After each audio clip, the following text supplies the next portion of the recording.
भोजपुरी की नई जानकारी के लिए हमारे साथ जुड़े। ये लाल रंग का सब्सक्राइब बटन क्लिक करें और बेल आइकन को दबाएं, जिससे नई वीडियो की जानकारी आप तक पहुंच जाए। जान लीजिए, सब्सक्राइब करना बिल्कुल फ्री है। आज हो रहा है सुपरस्टार खेसारी और पवन सिंह में मुकाबला। जी हाँ दोस्तों, बिहार में हो रहा है पवन और खेसारी का मुकाबला। दोस्तों, हम आपको बता देना चाहते हैं, सुपरस्टार खेसारी लाल यादव की एक फिल्म आज रिलीज हुई है जिसका नाम दिलवाला है।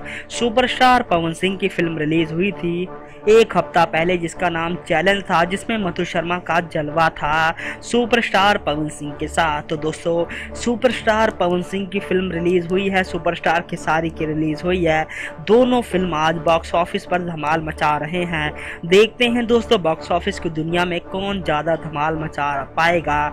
दोस्तों, देखना बहुत मजेदार होगा कि बॉक्स ऑफिस पर आखिर किसका जलवा ज्यादा दिनों तक बरकरार रहता है। पवन की फिल्म अभी भी चल रही है सिनेमा में और खेसारी की फिल्म आज रिलीज हुई है। देखते हैं दोस्तों, धन्यवाद।